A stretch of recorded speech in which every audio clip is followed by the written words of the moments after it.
tal? ¿Cómo están? Un gusto saludarlos, muy bienvenidos como siempre, gracias por la sintonía. Después de haber pasado un 6 de agosto diferente, digámoslo así, con varios actos en Potosí que han estado marcados por circunstancias particulares, no quiero tener otros conceptos, vamos a analizar lo que fueron esos actos. Todo periodo es parte de un crecimiento de la democracia. Nosotros estamos acá como país para madurar en ese concepto y claro, nos corresponde reflexionar sobre el mensaje del presidente, sobre los hechos acaecidos el día de ayer, algunos amagues de enfrentamiento, etcétera, y para ello estoy con un equipo de lujo para arrancar esta semana de martes, hoy con sabor a lunes. Politólogo, amigo de siempre, Marcelo Silva, bienvenido Marcelito querido, ¿cómo está? Pero para mí siempre es un privilegio, un saludo a Cacho y a Jimena. Politóloga también, aunque circunstancialmente política, fundamental para tener una visión completa de esa ciencia. Jimena Costa, gracias Jimena por estar aquí. Gracias a ti, Vero, por la invitación, un gusto estar nuevamente aquí con Cacho.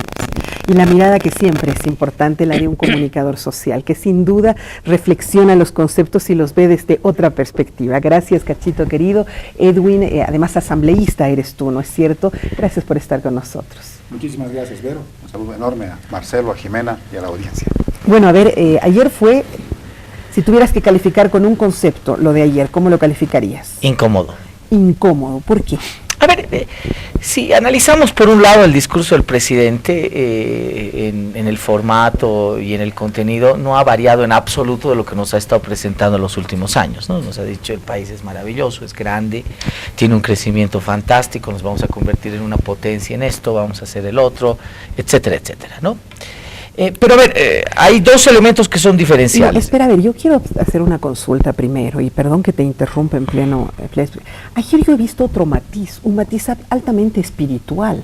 Primero una misa, o no sé cómo llamarlo, entre una ceremonia interreligiosa. Una ceremonia interreligiosa, y luego el Te Deum como tal, de principio a fin, cosa que no veíamos nunca ya. Lo hizo antes. Por eso te digo, ¿qué ha pasado? Desde ahí yo quisiera hacer una reflexión. ¿Qué ha pasado? ¿Nos hemos espiritualizado de pronto? ¿Por qué volver a la religión cuando siempre ha sido rechazada? A ver, lo que pasa es de que tenemos un cardenal, ¿no?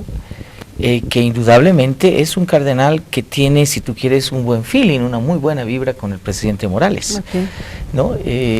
Además, la relación del cardenal no viene de hace 2-3 días. La relación del cardenal con Evo Morales es de décadas y décadas, ¿sí? Y décadas. Él mismo ha contado, ¿no?, que muchas veces ha ido, trató de mediar, le ha dado algún tipo de ayuda, socorro en las marchas, es decir, hay una amistad, hay una relación muy importante, ¿no?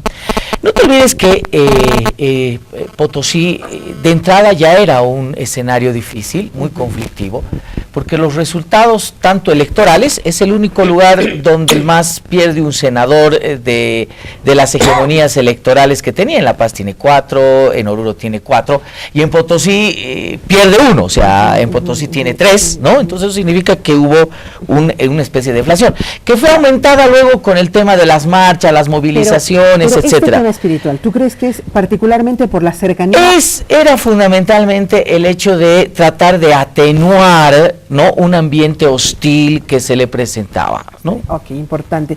¿Es tu misma lectura, Jimena? Porque tú misma dices, nunca antes habíamos visto la transmisión. Entonces, y también teníamos un cardenal, no nos olvidemos que teníamos al cardenal Terrazas, ¿no es cierto?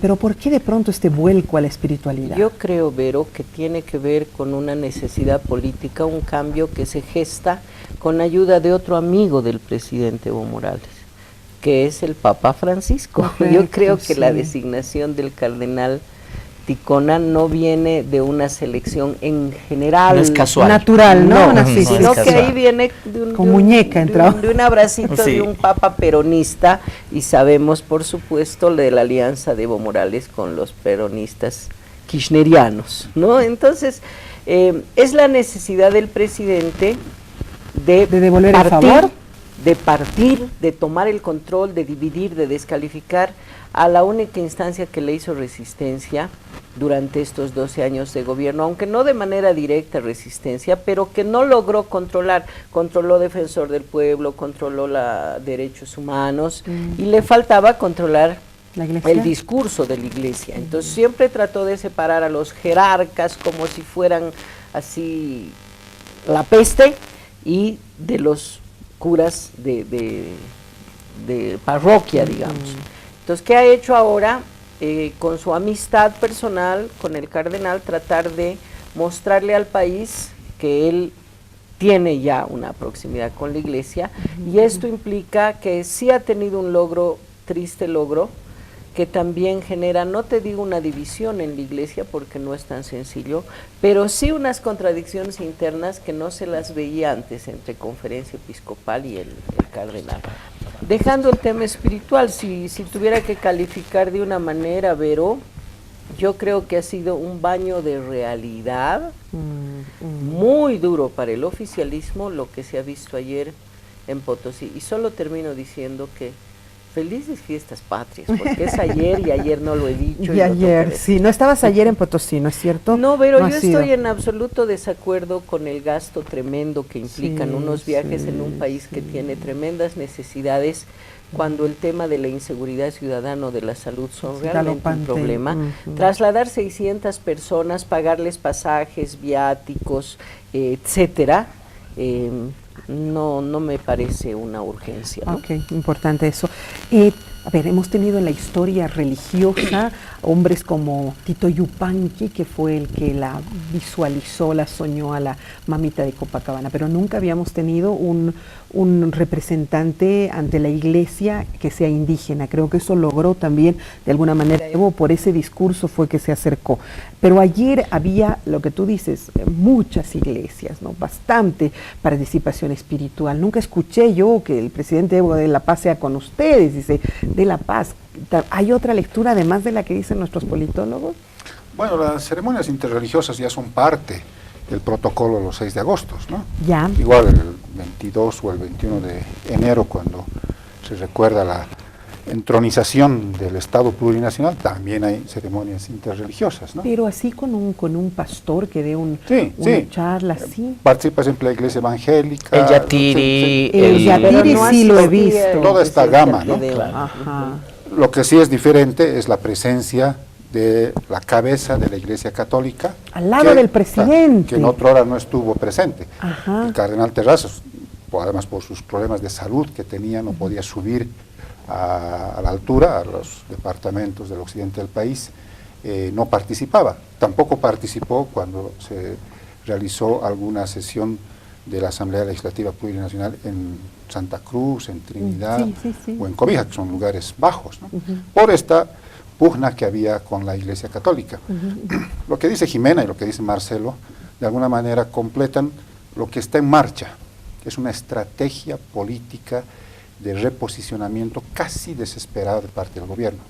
Este súbito interés por la Iglesia, por estar junto al cardenal, a la Iglesia Católica, porque la mayoría de los bolivianos profesan la fe católica, o de alguna religión, es ¿no? parte de una estrategia. Junto con esto, hay un súbito interés ahora por la salud, ¿no? Ayer el presidente dice que vamos a arreglar ya los problemas de cáncer, ¿no?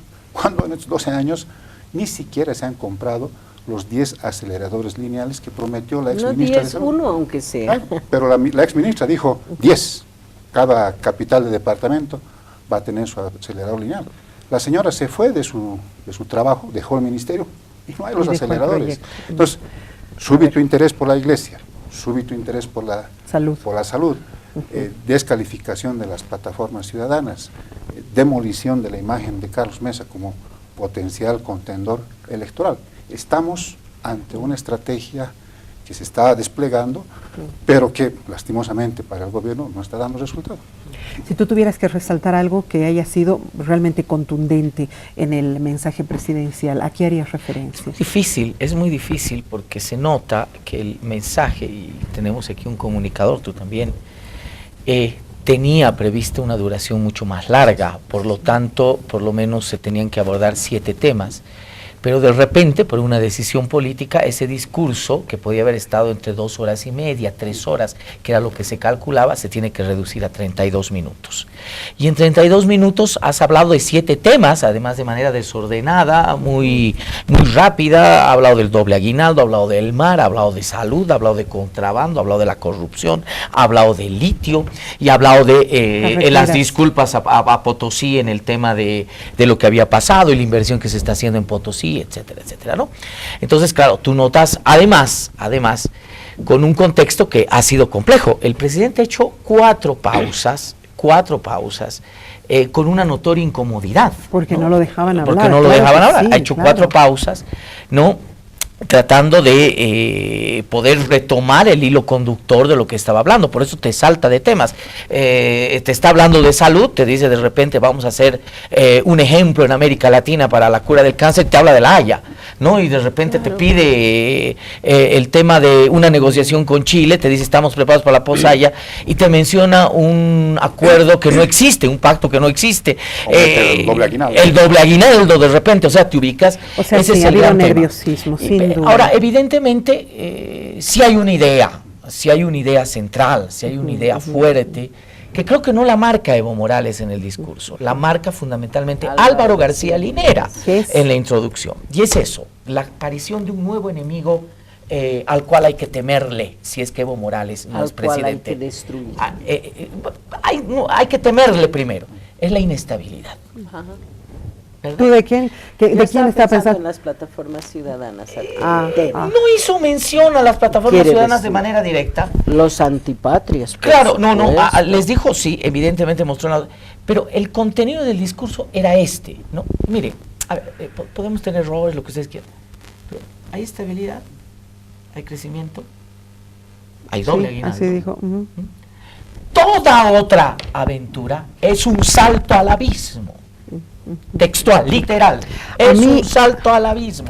Si ustedes eligen otra opción, van a perder esta estabilidad económica. Exactamente, ¿no? Ya, pero hay un tema. El presidente ha arrancado, y arrancó así, con aplausos, haciendo referencia a algo que es verdad. Es decir, él ha dicho, ya tenemos tal carretera para Potosí, tal otra carretera para... Y es cierto, se ha vertebrado el país, cosa que no había sucedido por años. Y ahí él arrancó el mensaje e inmediatamente la gente aplaudió, porque es cierto, los potosinos saben que ahora se pueden mover, pero sí más adelante yo lo vi muy incómodo por lo que por los gritos y por la gente que estaba ahí.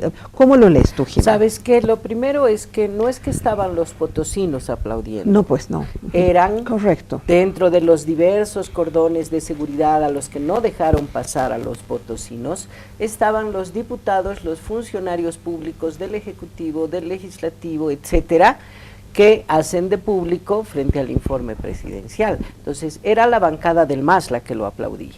Que seamos claros. Porque pero es una verdad también, ¿no? Que se ha vertebrado. Sí, pero Vero, lo que pasa es que los potosinos están tan dolidos no porque son mala onda con el presidente, sino porque si tú, por ejemplo, yo lo he hecho, revisas cuánto de inversión, digamos, producto de deuda externa ha ido al departamento de Potosí, es alrededor del 10% de lo que ha ido al departamento de Santa Cruz o de Cochabamba, ¿no? Es decir, a 2 departamentos les ha dado 6.000 millones de dólares producto de la deuda externa, y a Potosí y Oruro no llega, creo, a 150, 200 millones, o sea, es 6.000 a 200. Claro, no hay comparación. Entonces, ¿no? el pueblo potosino está dolido, y aún se hayan hecho carreteras, ellos sienten que de ninguna manera corresponde, uno, al compromiso, y segundo, a lo que ha aportado Potosí en la historia republicana y desde la historia colonial. ¿Qué te llamó más la atención de su mensaje?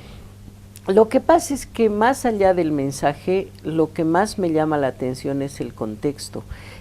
Lo que han hecho durante los últimos tiempos, desde el triunfo del 21F, desde que su derrota política en el 21F, es traer de vuelta a la política nacional la lógica amigo-enemigo, Vero. Lo que blanco-negro, había, ¿no? en el periodo dictatorial, y fue en democracia que fuimos transformando esto para llegar a una lógica de diálogo y de pactos. Es mejor que la gente hable y haga pactos a que se enfrenten y se maten, ¿no es cierto? Entonces la lógica amigo-enemigo la llama Carl Schmitt, que era un asesor de Hitler, es los que están conmigo son mis amigos y los que están en mi contra no son los adversarios, son mis enemigos y al enemigo hay que destruirlo. Entonces, ¿qué sucede?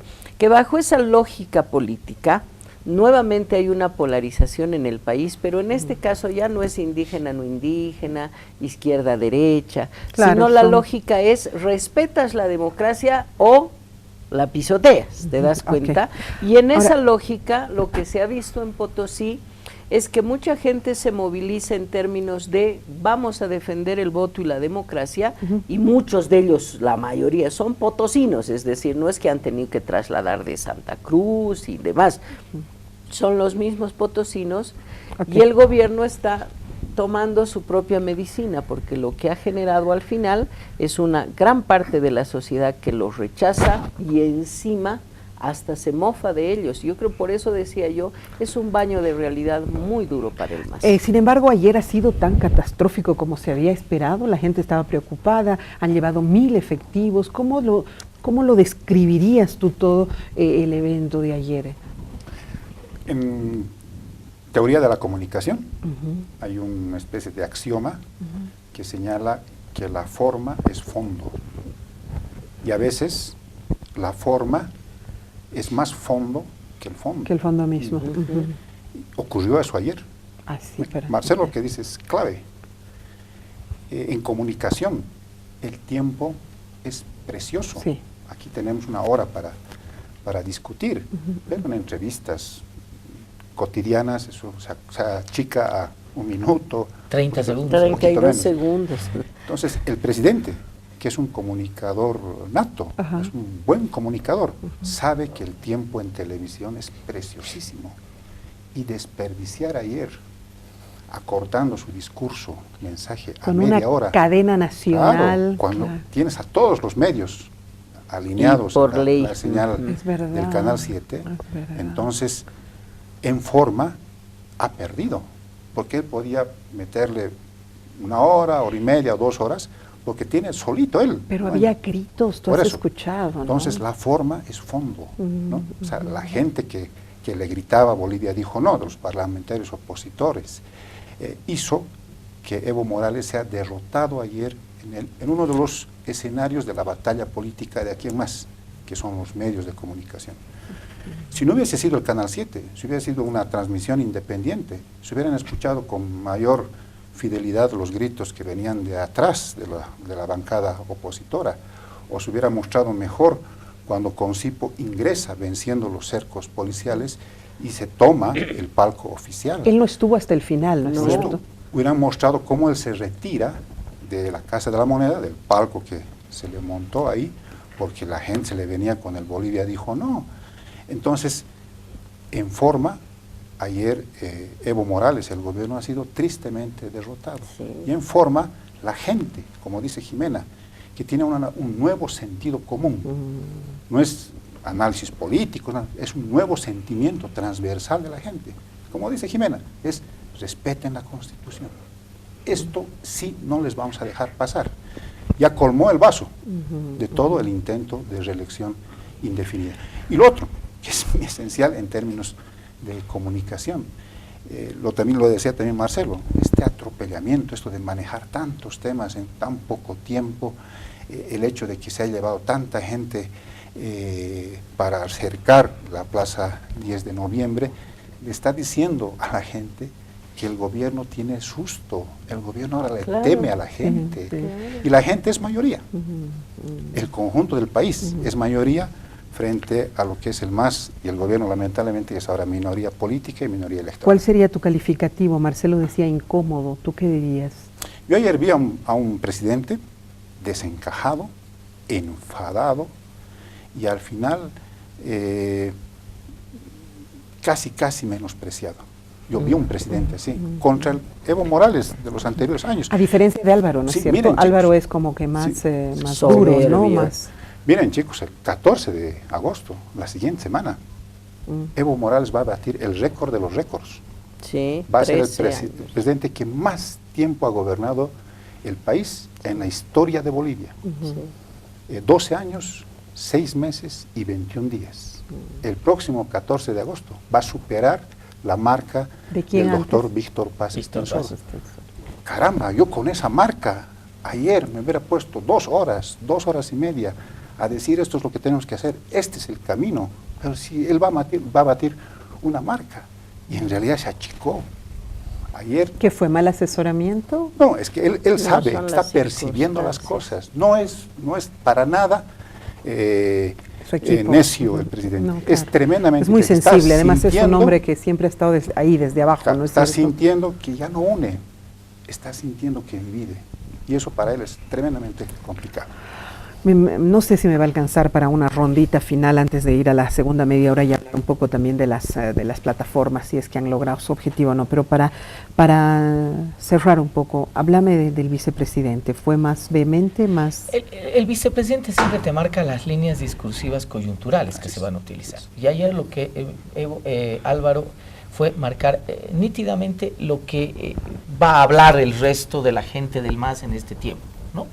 Es decir, a ver, tienes un presidente cuya legitimidad está bastante mermada, ¿no? mermada. Ya. No lo puedes utilizar ya como símbolo. Los antagonismos entre imperio y demás también están desgastados. Entonces, tú tienes que fortalecer un otro enemigo, y ese enemigo es la inestabilidad, ¿no? Se va Evo, cambiamos de modelo, no va a haber doble aguinaldo, te van a relocalizar y demás. Y no me estoy inventando. Macri. Miren el caso argentino, miren esto, claro miren sí. allá y demás. Eso les espera si es que Evo se va. Correcto. Jimé. Creo que va más allá de ello. Estoy de acuerdo con el Marcelo totalmente, pero que además tiene que ser él el que marca la línea más que nunca. Él no está dando el informe, él está dando la línea, comparto, pero además está dando la línea en un momento en el que internamente no se ha definido quién ha Morales. Entonces, él tiene que mostrarse como que un ratito, aquí yo sé lo que hay que hacer, ¿te das cuenta? Yo creo que el tema de la confrontación es mucho más claro y evidente siempre en el vicepresidente, y también creo que es parte del tema de cómo la facción más radical del MAS está cobrando fuerza en esto de la pelea. Eso es lo que quiero hablar la próxima media hora, porque a mí me parece que el enemigo no es externo, que el enemigo es interno, y también eso de alguna manera se ha notado ayer. Dime, por favor, ¿cómo viste tú al mensaje del vicepresidente? Y hasta la conducta, ¿no? Porque ustedes los comunicadores analizan inclusive el lenguaje corporal, el comportamiento, ¿no? Mucho más sereno. Uno de los escenarios de esta nueva batalla política social son las redes sociales. Claro. Y miren, antes de la ceremonia, de los discursos, corrió como reguero de pólvora un video de Álvaro García Linera, que es una conferencia después del referéndum del 21 de febrero de 2016. Exacto. ¿Y qué decía? En esto decía a unos corresponsales en Palacio de Gobierno, en Palacio Legislativo, decía, vamos a respetar. Los referéndums no importa el se ganan con un voto, vamos a respetar. Y luego viene el mensaje. Entonces la gente que tiene acceso ahora a redes, está viendo la televisión, entonces dicen, es un impostor.